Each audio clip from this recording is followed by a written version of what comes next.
Hi everyone, I'm Jamal Edmonds, and today I am taking over the Hair Nerds Facebook page to share with you all about my NAHA collection.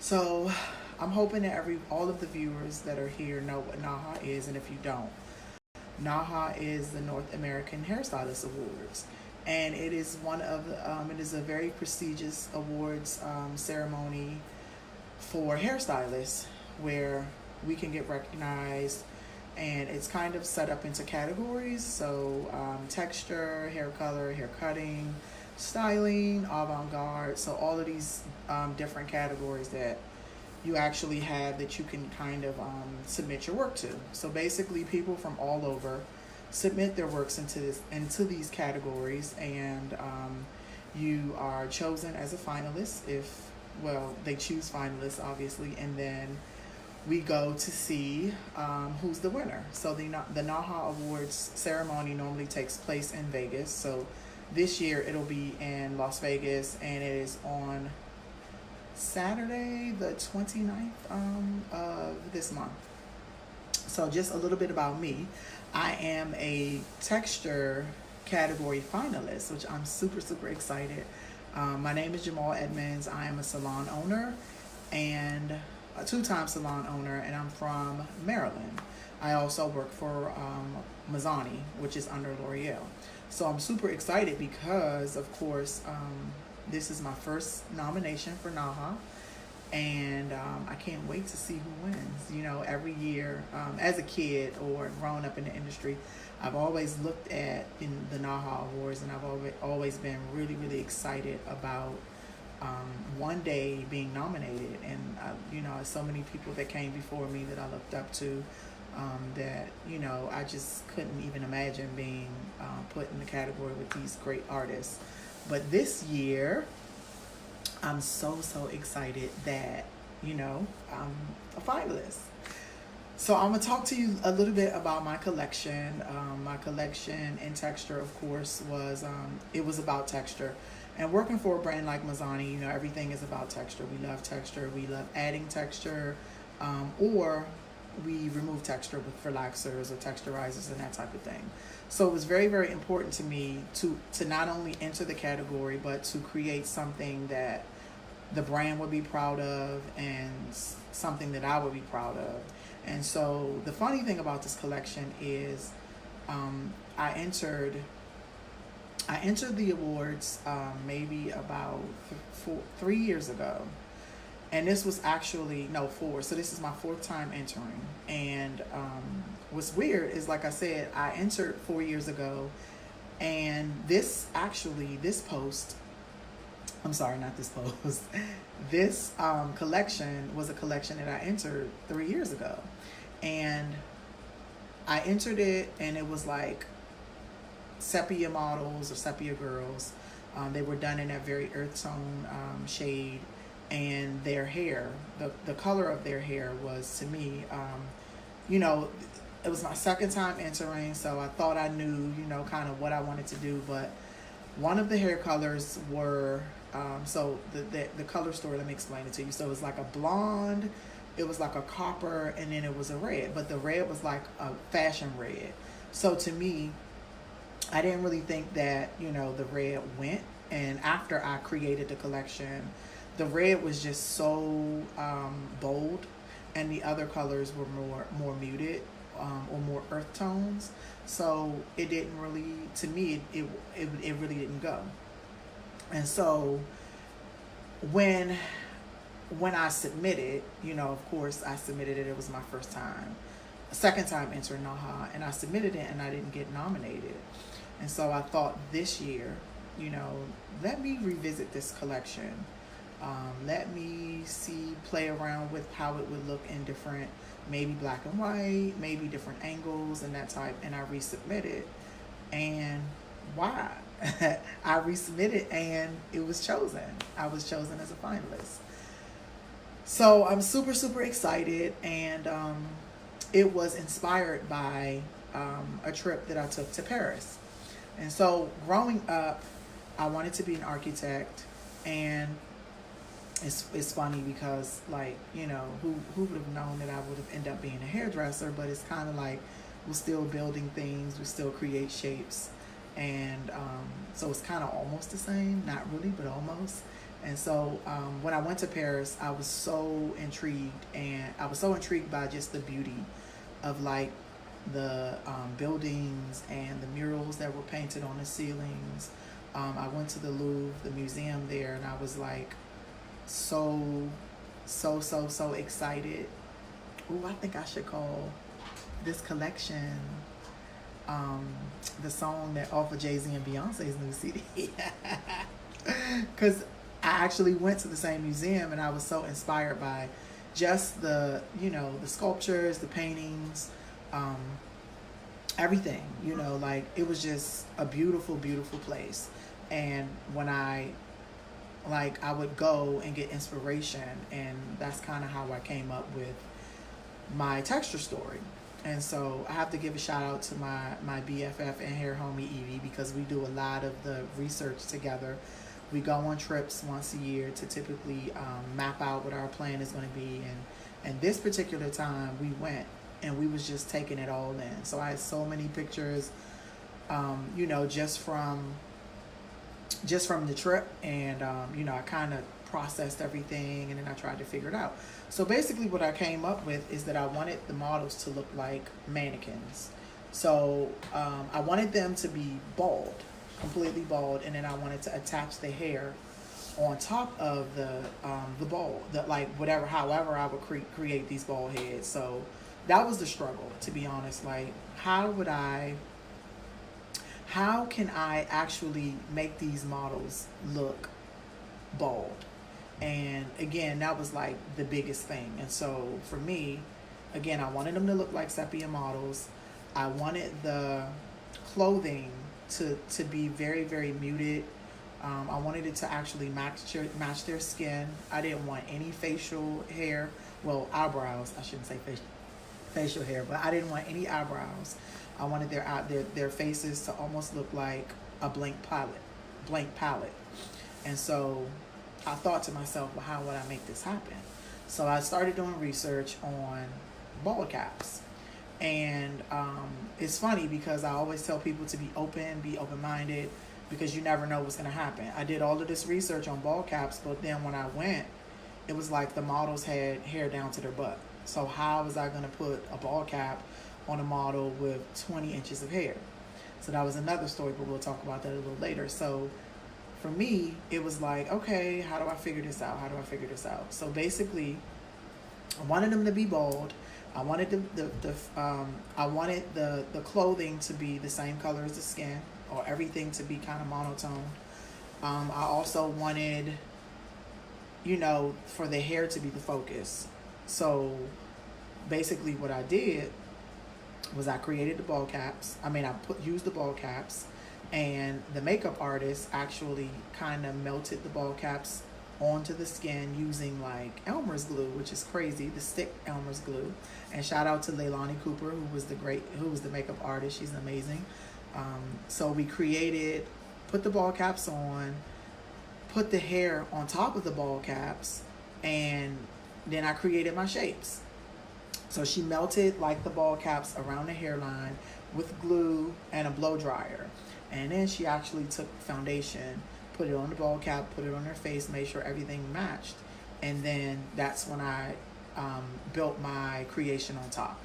So I actually like a lot of the hair that you see. So I'm going to take you through each look and just show you a little bit about what I did. So I have my iPad,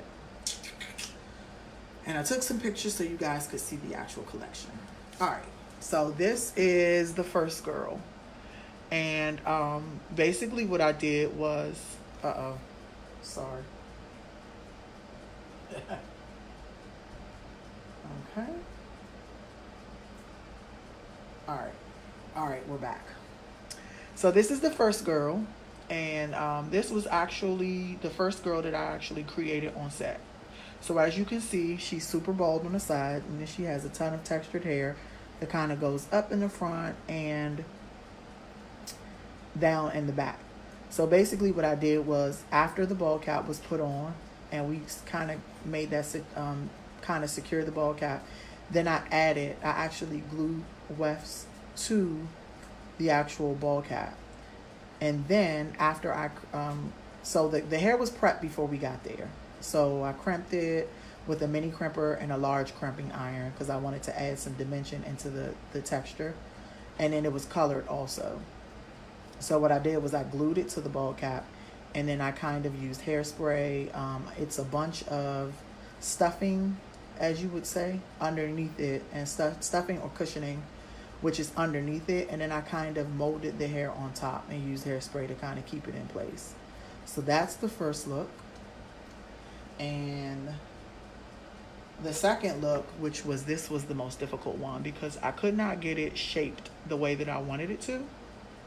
As you can see, she's bald too. So what I did with the little ringlets, I actually took hair, small wefts, and I cut them up. And I actually dipped it into Jello, hot Jello, and I put it on a flat mirror and let it dry for like 3 days. And then I just packed it up and put it all in. I put it inside of books and magazines so that it would stay flat. And then I transported it from my home to where we were shooting, which was in New York. And then I put the little ringlets in the top, as you can see that. And then I used the hair on the side. I actually used a wand to create the texture there. I did a lot of back combing and kind of shaped it into what I needed it to be. So this is the last one. This was the fun one. I love this. So for this was the look that was super, I love this look. It was super creative and I thought it was outside of the box for me. As you can see, she still has the ball sides going and it's more in the back and a little on the side. But what I did was I took some Mazzani gel. I think it was, back then we had, I can't remember the gel that we had, but you can use the twist and coil jelly. That's what it was. It was twist and coil jelly that I used. And I took wefts. And I actually finger waved this hair on a mirror. And after it was finger waved on a mirror, I actually let it dry for about 2 days, I would say. And after 2 days, I put it in a book, in a magazine again, and I transported it from my home to where we shot, which was in New York. And basically for this look, I used, so her hair is actually underneath what you see. And I'm going to demonstrate just in a minute how you can use the ball cap and how you would place it. But basically I pulled her hair up into a ponytail and I used her hair as cushion to actually create the shape. So as you can see, it's very detailed. The waves are really cool, and then you can see a little bit of the color on the eyebrow. But again, super fun shoot. I actually had, it was Catrice Usher, which was a stylist at my salon. Which was a stylist at the salon at the time. She helped me. Leilani Cooper, shout out to her again. Great makeup artist. The photographer was Roberto Legristi. Amazing photographer. And fashion stylist his name is Nico. He lives in New York. And amazing. So I have a question that said, how many days total did it take me to prepare for the collection? So for research, it took me about 2 weeks to actually prepare as far as research is concerned. But to actually do all of the hair, it took me about 2 days because I had to do color one day and then I had to actually I created the waves, I created the ringlets, and I added the texture because I like to do everything before I arrive to the set because it's like, you want to make sure that you can maximize your time there. So for me, it was exciting to kind of create everything at home and then transport it from home to the shoot. So now what I'll do is show you on this mannequin. And this mannequin is from the great Chris Sorby. Shout out to Chris Sorby. She's amazing. So this is a Chris Sorby mannequin. But basically what I did I always pull, well, for the shoot, because the models had such long hair, I had to figure out how I would do this. Like, because if I braided the hair up, typically I would braid it in a circle, but again, you know, I wanted to make sure that it was super flat, so I thought braids wasn't the way to go. So what I did was I pulled the hair up into a ponytail. Of course, on set it's a lot more smooth than this. And I would take my bald cap. I'll grab my shears. Hold on 1 second. So this is typically what a bald cap would look like. So of course they come in different colors, and you want to make sure that you get it closer to the skin tone. But what I normally do is, so this is the front and this is the back. So you will put it on, right? Put it on here.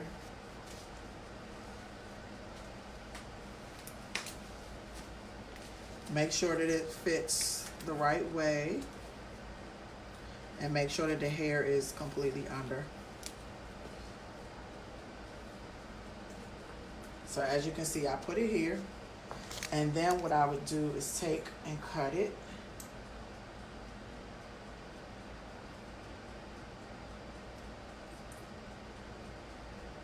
Right at the top. So I will cut it here. And then I'm going to pull the ponytail through.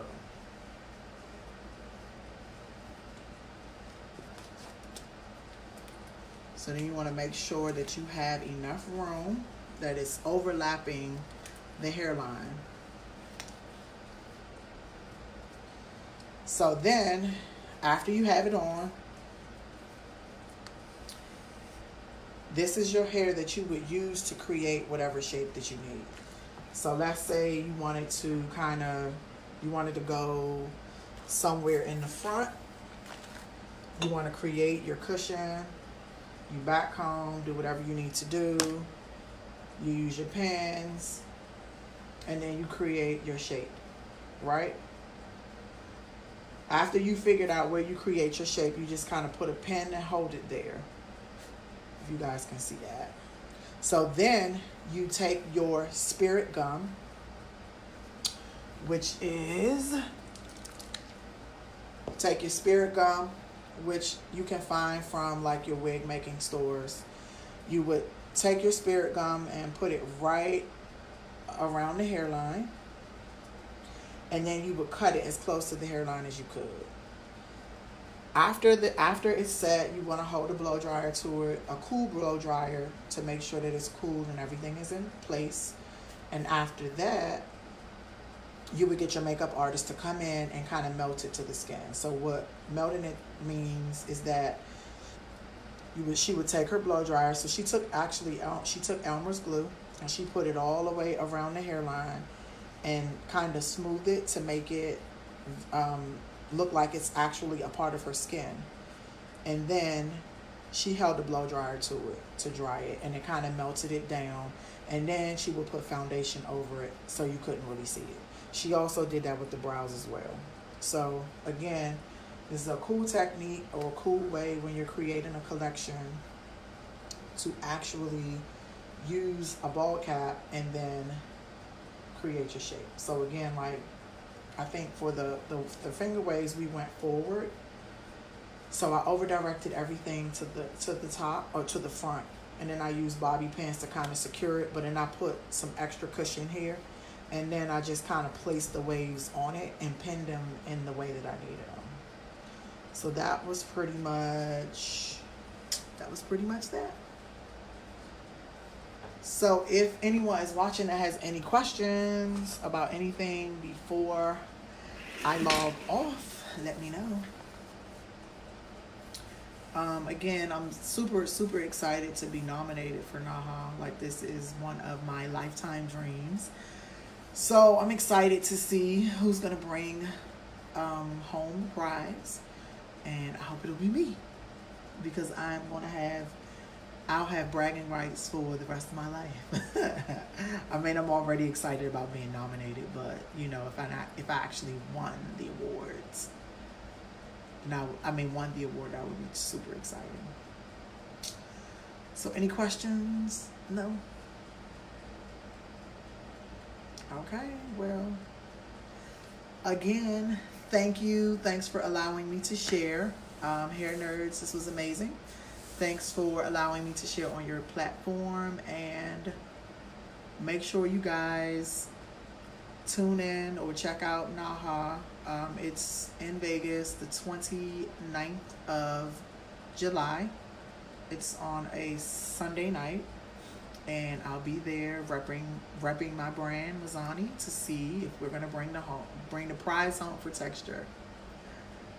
All right, and thanks for tuning in. Thanks, Ike, my sister watched, and Kat, my sweet mate. All right, guys, I'm logging off now. Thanks for your time. Bye.